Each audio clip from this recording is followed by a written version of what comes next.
19. The Master and His Injured Arm. Saturday, February 2, 1884.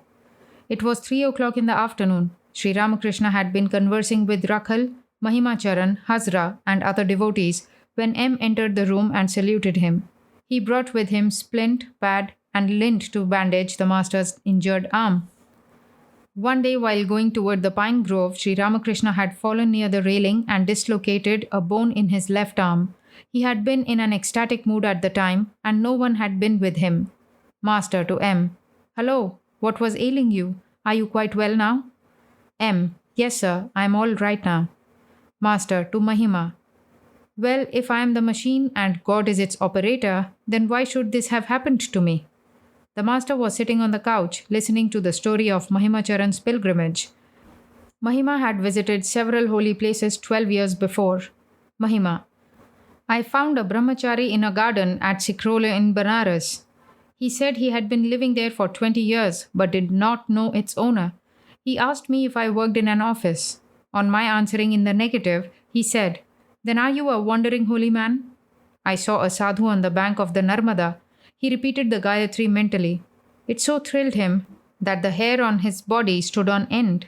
And when he repeated the Gayatri and Om aloud, it thrilled those who sat near him and caused their hair to stand on end. The Master was in the mood of a child. Being hungry, he said to M, What have you brought for me? Looking at Rakhal, he went into Samadhi.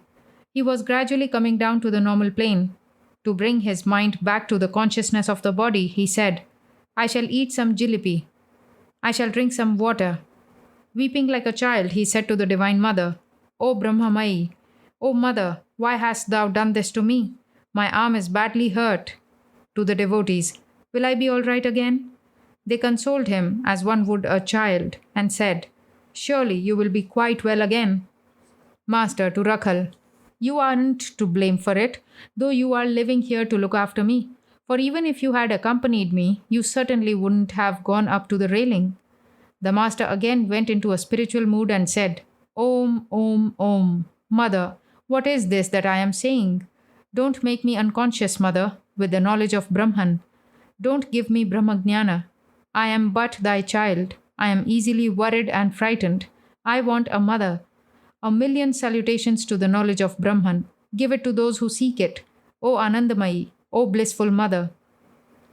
Uttering loudly the word Anandamayi, he burst into tears and said, Mother, this is the grief that sorely grieves my heart, that even with thee for mother, and though I am wide awake, there should be robbery in my house. Again he said to the Divine Mother, What wrong have I done, Mother? Do I ever do anything? It is thou, Mother, who doest everything. I am the machine, and thou art its operator. To Rakhal, smiling, See that you don't fall. Don't be piqued and cheat yourself. Again addressing the mother, Sri Ramakrishna said, Do I weep because I am hurt? Not at all. Mother, this is the grief that sorely grieves my heart, that even with thee for mother, and though I am wide awake, there should be robbery in my house. The Master was again talking and laughing like a child who, though ailing, sometimes forgets his illness and laughs and plays about. Master to the devotees, It will avail you nothing unless you realize Sachidananda. There is nothing like discrimination and renunciation. The worldly man's devotion to God is momentary, like a drop of water on a red-hot frying pan. Perchance he looks at a flower and exclaims, Ah, what a wonderful creation of God! One must be restless for God. If a son clamors persistently for his share of the property, his parents consult with each other and give it to him even though he is a minor. God will certainly listen to your prayers if you feel restless for him. Since he has begotten us, surely we can claim our inheritance from him. He is our own father, our own mother. We can force our demand on him. We can say to him, Reveal thyself to me, or I shall cut my throat with a knife. Sri Ramakrishna taught the devotees how to call on the Divine Mother. Master, I used to pray to her in this way, O Mother, O blissful one, reveal thyself to me. Thou must. Again I would say to her, O Lord of the lowly, O Lord of the universe, surely I am not outside thy universe. I am bereft of knowledge. I am without discipline. I have no devotion. I know nothing. Thou must be gracious and reveal thyself to me. Thus the master taught the devotees how to pray. They were deeply touched. Tears filled Mahimacharan's eyes. Sri Ramakrishna looked at him and sang, "Cry to your mother Shyama with a real cry, O mind. And how can she hold herself from you? How can Shyama stay away?" Several devotees arrived from Shibpur. Since they had come from a great distance, the master could not disappoint them. He told them some of the essentials of spiritual life. "Master, God alone is real and all else illusory. The garden and its owner, God and his splendor. But people look at the garden only. How few seek out the owner." A devotee, "Sir, what is the way?" Master, "Discrimination between the real and the unreal. One should always discriminate to the effect that God alone is real and the world unreal, and one should pray with sincere longing." Devotee, "But sir, where is our leisure for these things?" Master, "Those who have the time must meditate and worship, but those who cannot possibly do so must bow down wholeheartedly to God twice a day. He abides in the hearts of all. He knows that worldly people have many things to do. What else is possible for them? You don't have time to pray to God, therefore give him the power of attorney. But all is in vain unless you attain God and see him." Another devotee, "Sir, to see you is the same as to see God." Master, "Don't ever say that again. The waves belong to the Ganges, not the Ganges to the waves. A man cannot realize God unless he gets rid of all such egotistic ideas as, 'I am such an important man,' or 'I am so and so.' Level the mound of I to the ground by dissolving it with tears of devotion." Devotee, "Why has God put us in the world?" Master, "To perpetuate his creation. It is his will, his Maya. He has deluded man with woman and gold." Devotee, "Why has he deluded us? Why has he so willed?" Master, "If but once he should give man a taste of divine joy, then man would not care to lead a worldly life. The creation would come to an end. The grain dealer stores rice in huge bags in his warehouse. Near them he puts some puffed rice in a tray. This is to keep the rats away. The puffed rice tastes sweet to the rats, and they nibble at it all night. They do not seek the rice itself. But just think, 1 seer of rice yields 14 seers of puffed rice. How infinitely superior is the joy of God to the pleasure of woman and gold. To one who thinks of the beauty of God, the beauty of even Rambha and Tilottama appears as but the ashes of a funeral pyre." Devotee, "Why do we not feel intense restlessness to realize him?"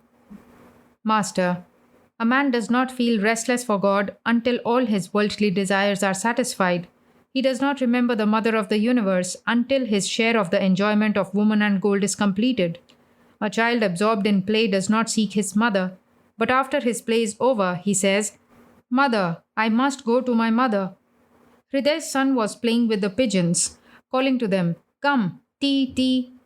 When he had had enough of play, he began to cry. Then a stranger came and said, 'Come with me, I will take you to your mother.' Unhesitatingly, he climbed on the man's shoulders and was off. Those who are eternally free do not have to enter worldly life. Their desire for enjoyment has been satisfied with their very birth. At 5 o'clock in the afternoon, Dr. Madhusudan arrived. While he prepared the bandage for the master's arm, Sri Ramakrishna laughed like a child and said, "You are the Madhusudan of both this world and the next." Dr. Madhusudan, smiling, "I only labor under the weight of my name." Master, smiling, "Why, is the name a trifling thing? God is not different from his name. Satyabhama tried to balance Krishna with gold and precious stones, but could not do it. Then Rukmani put a tulsi leaf with the name of Krishna on the scales. That balanced the Lord." The doctor was ready to bandage the master's arm. A bed was spread on the floor and the master, laughing, lay down upon it. He said, intoning the words, "Ah, this is Radha's final stage. But Brinde says, 'Who knows what is yet to be?'" The devotees were sitting around the master. He sang. The gopis all were gathered about the shore of the lake. Sri Ramakrishna laughed and the devotees laughed with him. After his arm was bandaged, he said, "I haven't very much faith in your Calcutta physicians." When Sambhu became delirious, Dr. Sarvadhikari said, "Oh, it is nothing. It is just grogginess from the medicine." And a little while after, Sambhu breathed his last. It was evening and the worship in the temples was over. A few minutes later, Adhar arrived from Calcutta to see the master. Mahimacharan, Rakhal, and M were in the room. Adhar, how are you? Master, affectionately. Look here, how my arm hurts. Smiling. You don't have to ask how I am. Adhar sat on the floor with the devotees. The master said to him, Please stroke here gently. Adhar sat on the end of the couch and gently stroked Sri Ramakrishna's feet. The master conversed with Mahimacharan. Master, it will be very good if you can practice unselfish love for God. A man who has such love says, O Lord, I do not seek salvation, fame, wealth, or cure of disease. None of these do I seek. I want only Thee. Many are the people who come to a rich man with various desires. But if someone comes to him simply out of love, not wanting any favor, then the rich man feels attracted to him. Prahlada had this unselfish love, this pure love for God without any worldly end. Mahimacharan sat silent. The master turned to him. Master, now let me tell you something that will agree with your mood.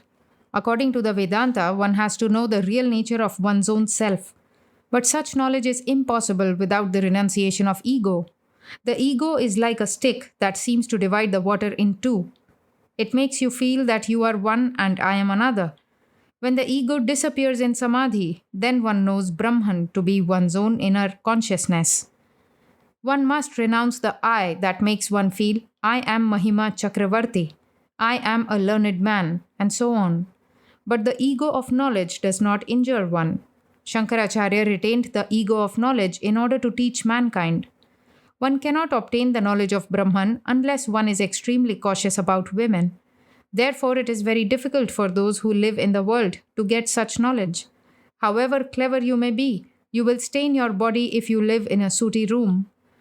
The company of a young woman evokes lust even in a lustless man. But it is not so harmful for a householder who follows the path of knowledge to enjoy conjugal happiness with his own wife now and then. He may satisfy his sexual impulse like any other natural impulse. Yes, you may enjoy a sweetmeat once in a while. Mahimacharan laughs. It is not so harmful for a householder. But it is extremely harmful for a sannyasi. He must not look even at the portrait of a woman. A monk enjoying a woman is like a man swallowing the spittle he has already spat out. A sannyasi must not sit near a woman and talk to her, even if she is intensely pious. No, he must not talk to a woman even though he may have controlled his passion. A sannyasi must renounce both, woman and gold.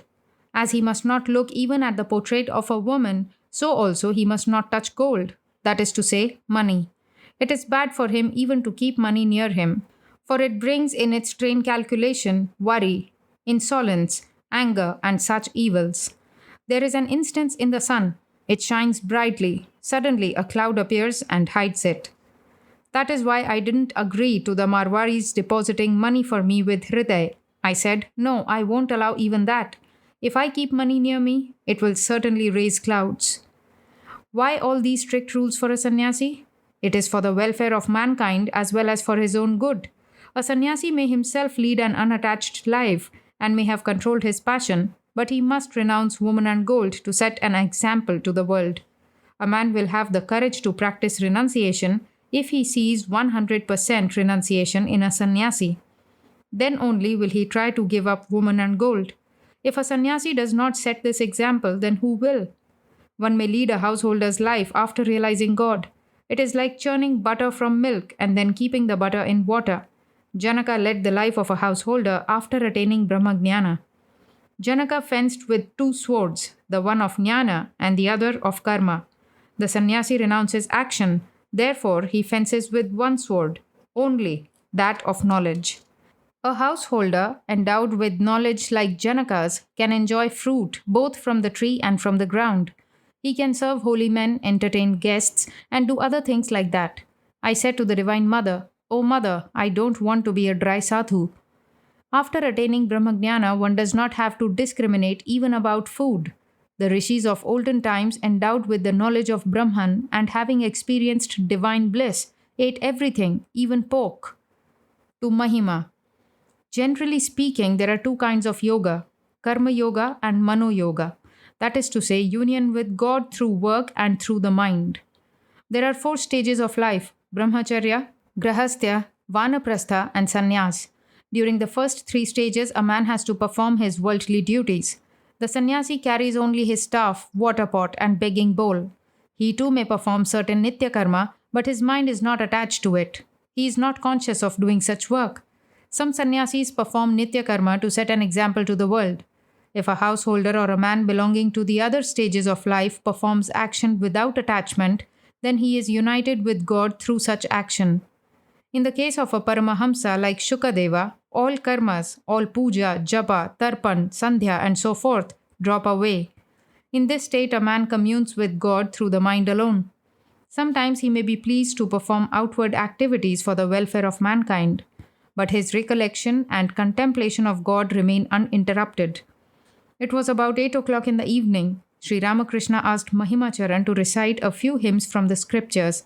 Mahima read the first verse of the Uttara Gita, describing the nature of the Supreme Brahman. He, Brahman, is one, partless, stainless, and beyond the ether, without beginning or end, unknowable by mind or intelligence.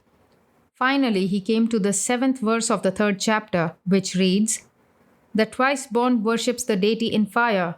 The Munis contemplate him in the heart. Men of limited wisdom see him in the image, and the yogis who have attained same-sightedness behold him everywhere."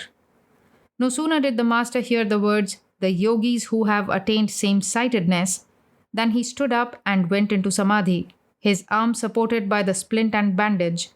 Speechless, the devotees looked at this yogi who had himself attained the state of same-sightedness.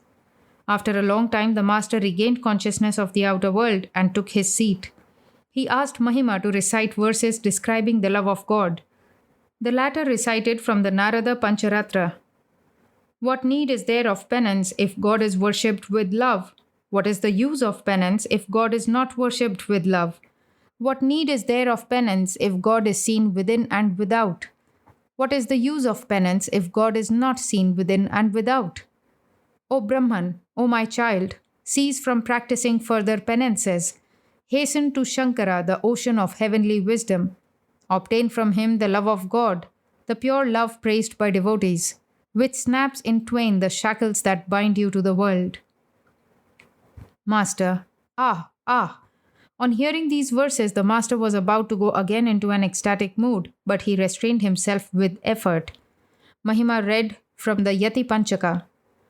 I am she, the Divine Mother, in whom the illusion of the universe of animate and inanimate things is seen, as in magic, and in whom the universe shines, being the play of her mind. I am she, the embodiment of consciousness, who is the self of the universe, the only existence, knowledge, and bliss. When the master heard the line, I am she, the embodiment of consciousness, he said with a smile, whatever is in the microcosm is also in the macrocosm. Next, Mahima read the 6 stanzas on Nirvana. Om. I am neither mind, intelligence, ego, nor chitta, neither ears nor tongue, nor the senses of smell and sight, nor am I ether, earth, fire, water, or air.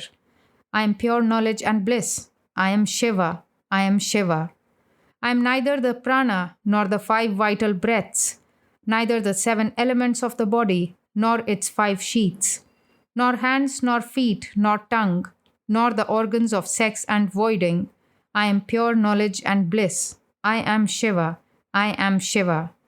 Neither loathing nor liking have I, neither greed nor delusion.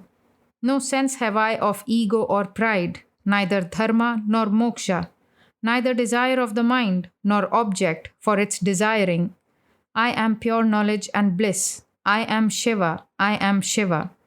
Neither right nor wrongdoing am I, neither pleasure nor pain, nor the mantra, the sacred place, the Vedas, the sacrifice, neither the act of eating, the eater, nor the food. I am pure knowledge and bliss. I am Shiva. I am Shiva. Death or fear I have none, nor any distinction of caste. Neither father nor mother, nor even a birth have I. Neither friend nor comrade, neither disciple nor guru. I am pure knowledge and bliss. I am Shiva. I am Shiva. I have no form or fancy. The all-pervading am I. Everywhere I exist, yet I am beyond the senses. Neither salvation am I, nor anything that may be known. I am pure knowledge and bliss. I am Shiva. I am Shiva. Each time Mahima repeated, I am Shiva, I am Shiva, the master rejoined with a smile, not I, not I. Thou art knowledge absolute. Mahima read a few more verses and also a description of the 6 psychic centers of the body. He said that in Banaras he had witnessed the death of a yogi in the state of yoga. Mahima, there are fine passages in the Rama Gita. Master, you are speaking of the Rama Gita? Then you must be a staunch Vedantist. How many books of that kind the sadhus used to read here? Mahima recited the description of Om. It is like the unceasing flow of oil, like the long peal of a bell. About the characteristics of Samadhi, he read, the man established in Samadhi sees the upper region filled with Atman, the nether region filled with Atman, the middle region filled with Atman. He sees all filled with Atman. Adhar and Mahima saluted the master and departed. At noon the following day, after his midday meal, Sri Ramakrishna was sitting on the small couch when Ram, Surendra, and a few other devotees arrived from Calcutta. They were worried about the master's injured arm. The arm was bandaged. M was present. Master to the devotees. The mother has put me in such a state of mind that I cannot hide anything from anyone. Mine is the condition of a child. Rakhal doesn't understand it. He covers my injured arm, wrapping my body with a cloth lest others should see my injury and criticize me. He took Dr. Madhu aside and reported my illness. But I shouted and said, Hello, where are you, Madhusudan? Come and see me. My arm is broken. I used to sleep in the same room with Mathur and his wife. They took care of me as if I were their own child. I was then passing through a state of divine madness. Mathur would ask me, Father, do you hear our conversation? Yes, I would reply. Once Mathur's wife became suspicious of his movements and said to him, If you go anywhere, he must accompany you. One day Mathur went to a certain place and asked me to wait downstairs. He returned after half an hour and said to me, Come, father, let us go now. The carriage is waiting. When Mathur's wife asked me about it, I reported the thing correctly. I said to her, We went to a certain house. He told me to stay downstairs and himself went upstairs. He came down after half an hour and we left the place. Of course, she understood the thing in her own way. A partner of Mathur's estate used to take fruits and vegetables stealthily from the temple garden. When the other partners asked me about it, I told them the exact truth. Sunday, February 24, 1884. Sri Ramakrishna was resting in his room after his midday meal, and Mani Malik was sitting on the floor beside him when M arrived. M saluted the master and sat down beside Mani. The master's injured arm was bandaged. Master to M. How did you come? M. I came as far as Alam Bazar in a carriage and from there I walked. Manilal. Oh, he is so hot. Master with a smile. This makes me think that all these are not mere fancies of my brain. Otherwise, why should these Englishmen take so much trouble to come here? Sri Ramakrishna began to talk to them about his health and his injured arm. Master. Now and then I become impatient about my arm. I show it to this or that man and ask him whether I shall get well again. That makes Rakhal angry. He doesn't understand my mood. Now and then I say to myself, let him go away. Again I say to the mother, Mother, where will he go? Why should he burn himself in the frying pan of the world? This childlike impatience of mine is nothing new. I used to ask Mathur Babu to feel my pulse and tell me whether I was ill. Well, where then is my faith in God? Once I was going to Kamarpukar in a bullock cart, when several persons came up to the cart with clubs in their hands. They looked like highwaymen. I began to chant the names of the gods. Sometimes I repeated the names of Rama and Durga, and sometimes Om Tat Sat, so that in case one failed, another would work. To M. Can you tell me why I am so impatient? M. Your mind, sir, is always absorbed in samadhi. You have kept a fraction of it on your body for the welfare of the devotees. Therefore, you feel impatient now and then for your body's safety. Master. That is true. A little of the mind is attached to the body. It wants to enjoy the love of God and the company of the devotees. Mani Malik told the master about an exhibition that was being held in Calcutta. He described a beautiful image of Yashoda with the baby Krishna on her lap. Sri Ramakrishna's eyes filled with tears. On hearing about Yashoda, the embodiment of maternal love, his spiritual consciousness was kindled, and he wept. Manilal, if you were not unwell, you could visit the exhibition in the Maidan. Master, to M and the others, I shan't be able to see everything even if I go. Perhaps my eyes will fall on some certain thing and I shall become unconscious. Then I shall not be able to see the rest. I was taken to the zoological garden. I went into samadhi at the sight of the lion, for the carrier of the mother awakened in my mind the consciousness of the mother herself. In that state, who could see the other animals? I had to return home after seeing only the lion. Hence, Jaddu Malik's mother first suggested that I should go to the exhibition and then said I should not. Mani Malik, about 65 years old, had been a member of the Brahmo Samaj for many years, and Sri Ramakrishna gave him instruction that would agree with his mood. Master, Pandit Jainarayan had very liberal views. I visited him once and liked his attitude, but his sons were high boots. He told me he intended to go to Banaras and live there, and at last he carried out his intention, for later on he did live in Banaras and die there.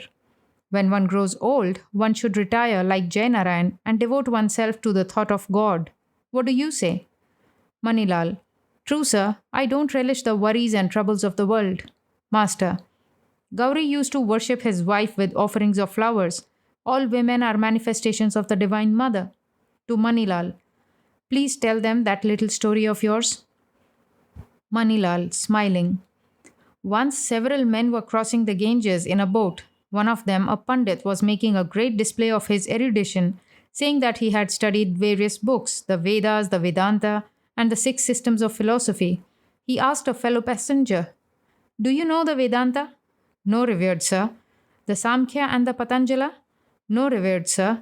Have you read no philosophy whatsoever? No, revered sir. The Pandit was talking in this vain way and the passenger sitting in silence when a great storm arose and the boat was about to sink. The passenger said to the Pandit, Sir, can you swim? No, replied the Pandit. The passenger said, I don't know the Samkhya or the Patanjala, but I can swim. Master, smiling. What will a man gain by knowing many scriptures? The one thing needful is to know how to cross the river of the world. God alone is real, and all else illusory. While Arjuna was aiming his arrow at the eye of the bird, Drona asked him, What do you see? Do you see these kings? No, sir, replied Arjuna. Do you see me? No. The tree? No. The bird on the tree? No. What do you see then? Only the eye of the bird. He who sees only the eye of the bird can hit the mark. He alone is clever who sees that God is real and all else illusory. What need have I of other information? Hanuman once remarked, I don't know anything about the phase of the moon or the position of the stars. I only contemplate Rama. To M. Please buy a few fans for our use here. To Manilal. Look here, pay a visit to his, meaning M's, father.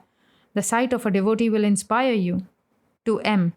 Since my arm was injured, a deep change has come over me. I now delight only in the Nara Leela, the human manifestation of God. Nitya and Leela. The Nitya is the indivisible Sachidananda, and the Leela, or sport, takes various forms, such as the Leela as God, the Leela as the deities, the Leela as man, and the Leela as the universe. Vaishnava Charan used to say that one has attained perfect knowledge if one believes in God sporting as man. I wouldn't admit it then, but now I realize that he was right. Vaishnava Charan liked pictures of man expressing tenderness and love. To Manilal, it is God himself who is sporting in the form of man. It is he alone who has become Mani Malik. The 6 teach, Thou art Sachidananda. Now and then man catches a glimpse of his real self and becomes speechless with wonder. At such times he swims in an ocean of joy. It is like suddenly meeting a dear relative. To M. The other day as I was coming here in a carriage, I felt like that at the sight of Baburam. When Shiva realizes his own self, he dances about in joy exclaiming, What am I? What am I? The same thing has been described in the Adhyatma Ramayana. Narada said, O Rama, All men are thy forms, and it is Sita who has become all women. On looking at the actors in the Ram Leela, I felt that Narayana himself had taken these human forms. The genuine and the imitation appeared to be the same. Why do people worship virgins? All women are so many forms of the Divine Mother, but her manifestation is greatest in pure souled virgins. To M. Why do I become impatient when I am ill? Because the mother has placed me in the state of a child.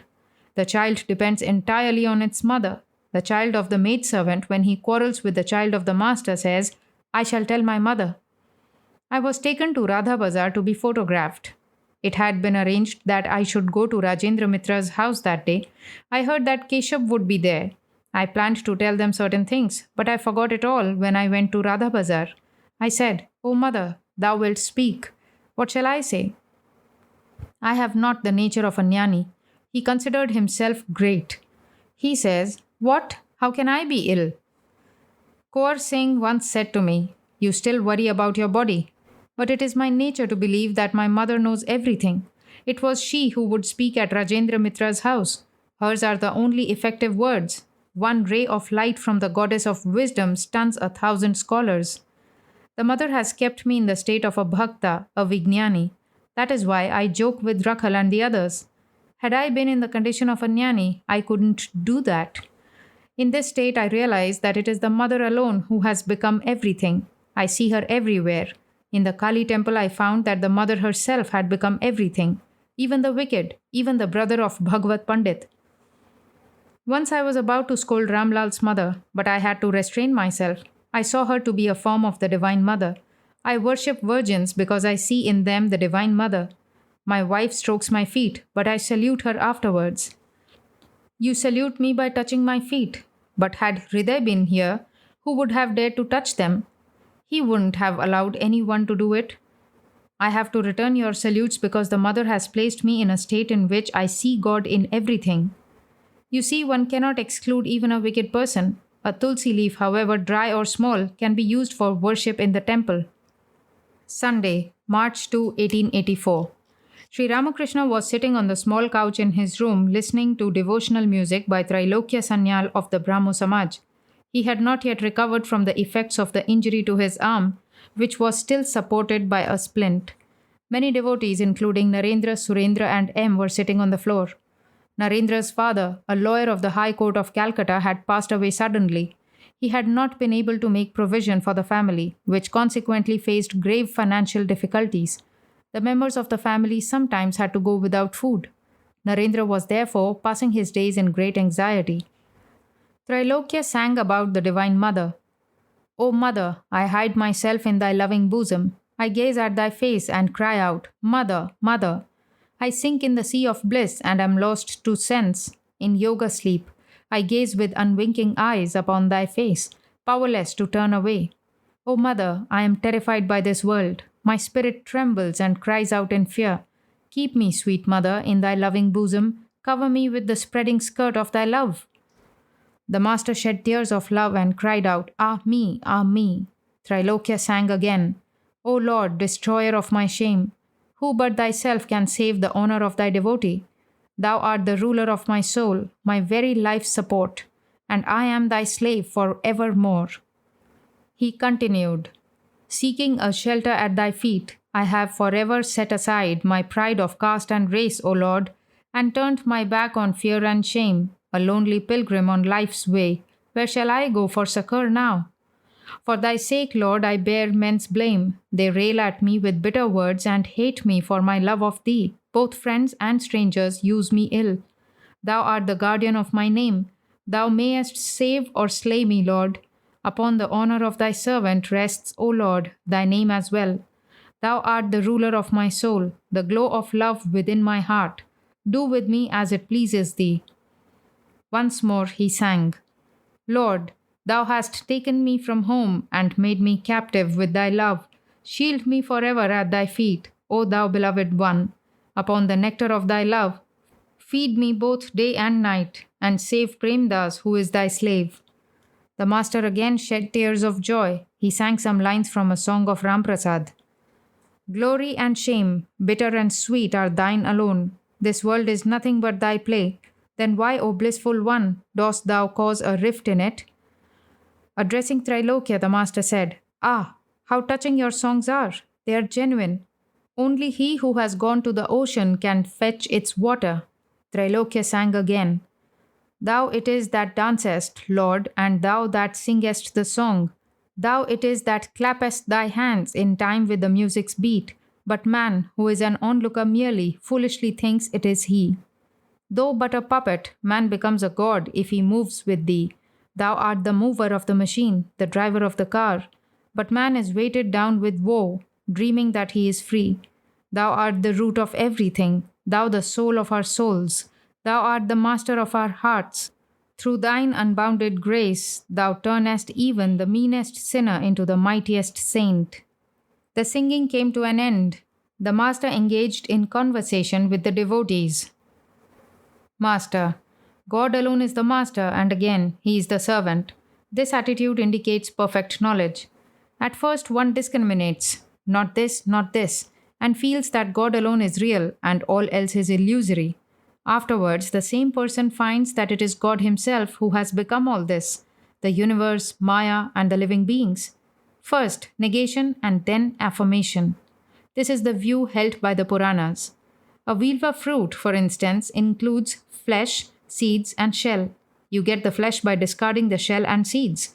But if you want to know the weight of the fruit, you cannot find it if you discard the shell and seeds. Just so, one should attain Satchidananda by negating the universe and its living beings. But after the attainment of Satchidananda, one finds that Satchidananda itself has become the universe and the living beings. It is of one substance that the flesh and the shell and the seeds are made, just like butter and buttermilk. It may be asked, how has Satchidananda become so hard? This earth does indeed feel very hard to the touch. The answer is that blood and semen are thin liquids, and yet out of them comes such a big creature as man. Everything is possible for God. First of all, reach the indivisible Satchidananda, and then coming down, look at the universe. You will then find that everything is its manifestation. It is God alone who has become everything. The world by no means exists apart from him. All elements finally merge in Akasha. Again, at the time of creation, Akasha evolves into Mahat and Mahat into Ahamkara. In this way, the whole world system is evolved. It is the process of involution and evolution. A devotee of God accepts everything. He accepts the universe and its created beings, as well as the indivisible Satchidananda.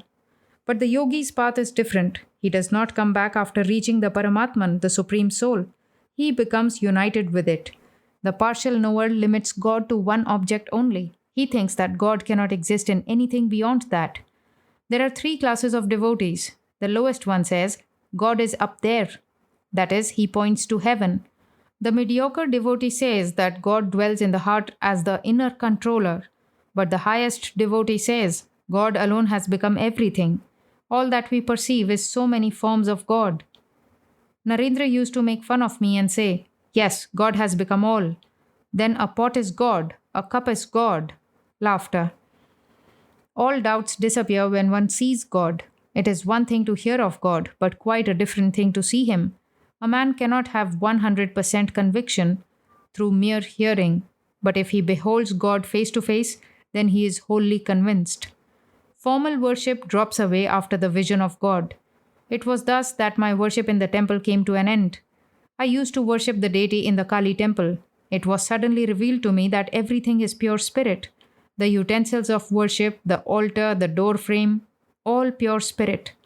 Men, animals, and other living beings, all pure spirit. Then, like a madman, I began to shower flowers in all directions. Whatever I saw, I worshipped. One day, while worshipping Shiva, I was about to offer a bay leaf on the head of the image when it was revealed to me that this Virat, this universe itself is Shiva. After that, my worship of Shiva through the image came to an end. Another day, I had been plucking flowers when it was revealed to me that the flowering plants were so many bouquets. Trilokya. Ah, how beautiful is God's creation. Master. Oh no, it is not that.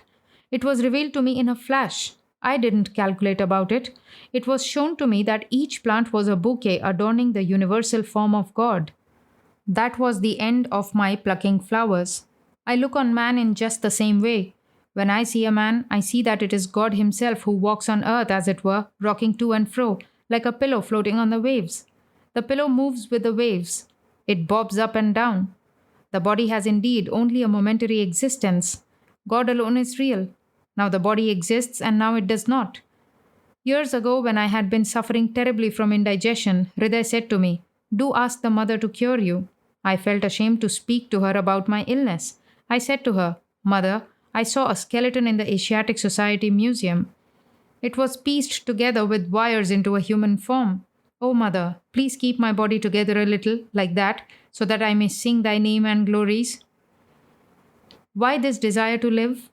After Ravana's death, Rama and Lakshmana entered his capital and saw Nikasha, his old mother, running away. Lakshmana was surprised at this and said to Rama, "All her children are dead, but still life attracts her so much." Rama called Nikasha to his side and said, "Don't be afraid. Why are you running away?" She replied, "Rama, it was not fear that made me flee from you. I have been able to see all these wondrous actions of yours simply because I am alive. I shall see many more things like these if I continue to live. Hence I desire to live. Without desires, the body cannot live." Smiling, I had one or two desires. I prayed to the mother, "O mother, give me the company of those who have renounced woman and gold." I said further, "I should like to enjoy the society of thy jnanis and bhaktas. So give me a little strength, that I may walk hither and thither and visit those people." But she did not give me the strength to walk. Trailokya, smiling, "Have all the desires been fulfilled?" Master, smiling, "No, there are still a few left." All laugh. The body is really impermanent.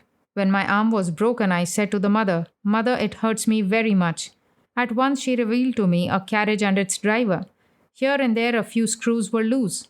The carriage moved as the driver directed it. It had no power of its own. Why then do I take care of the body? It is to enjoy God, to sing His name and glories, and to go about visiting His jnanis and bhaktas. Narendra was sitting on the floor in front of the master.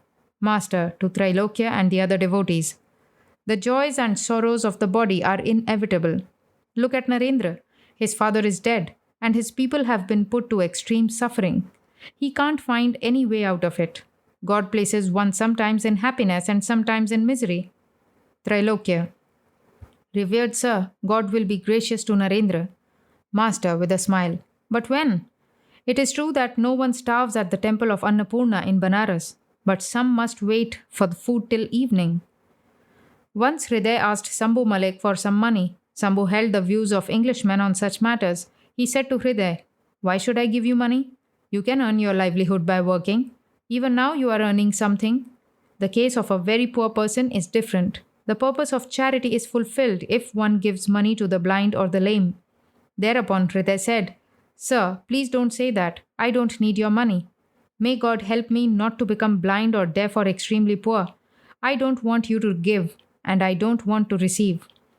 The master spoke as if piqued because God had not yet shown his kindness to Narendra.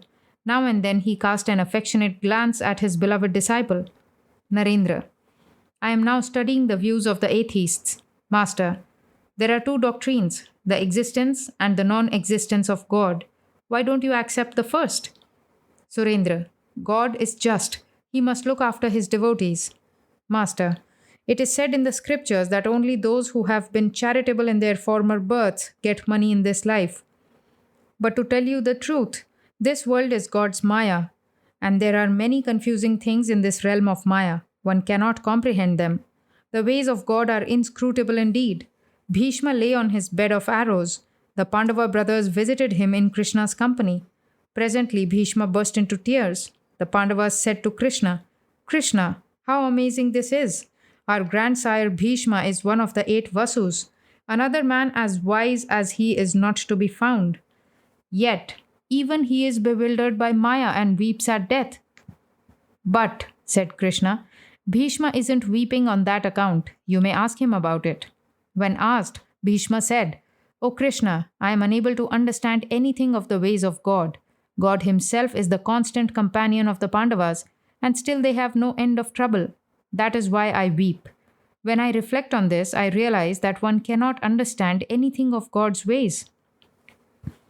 God has revealed to me that only the Paramatman, whom the Vedas prescribe as the pure soul, is as immutable as Mount Sumeru, unattached, and beyond pain and pleasure. There is much confusion in this world of his Maya. One can by no means say that this will come after that or this will produce that. Surendra, smiling. If by giving away money in a previous birth one gets wealth in this life, then we should all give away money now. Master, those who have money should give it to the poor and needy. To Trilokya, Jai Gopal Sen is well to do. He should be charitable.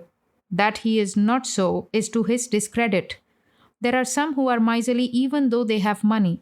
There is no knowing who will enjoy their money afterwards. Jai Gopal came here the other day. He drove over here in a carriage. The lamps were broken. The horse seemed to have been returned from the charnel house, and the coachman looked as if he had just been discharged from the medical college hospital, and he brought me 2 rotten pomegranates. All laugh.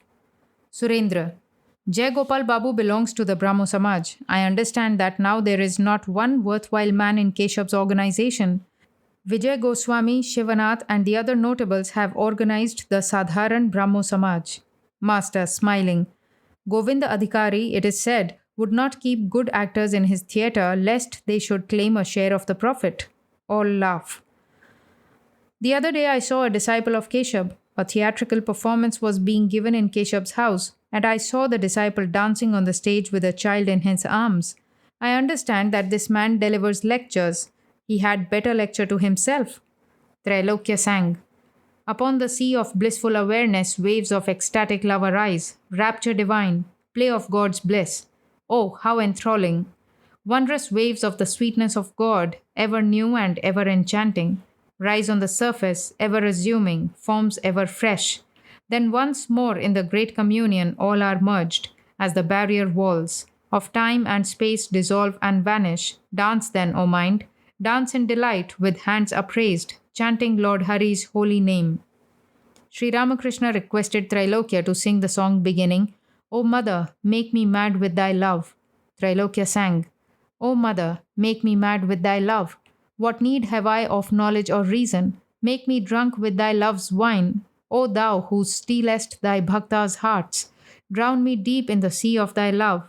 Here in this world, this madhouse of thine, some laugh, some weep, some dance for joy. Jesus, Buddha, Moses, Gauranga, all are drunk with the wine of thy love. O Mother, when shall I be blessed by joining their blissful company?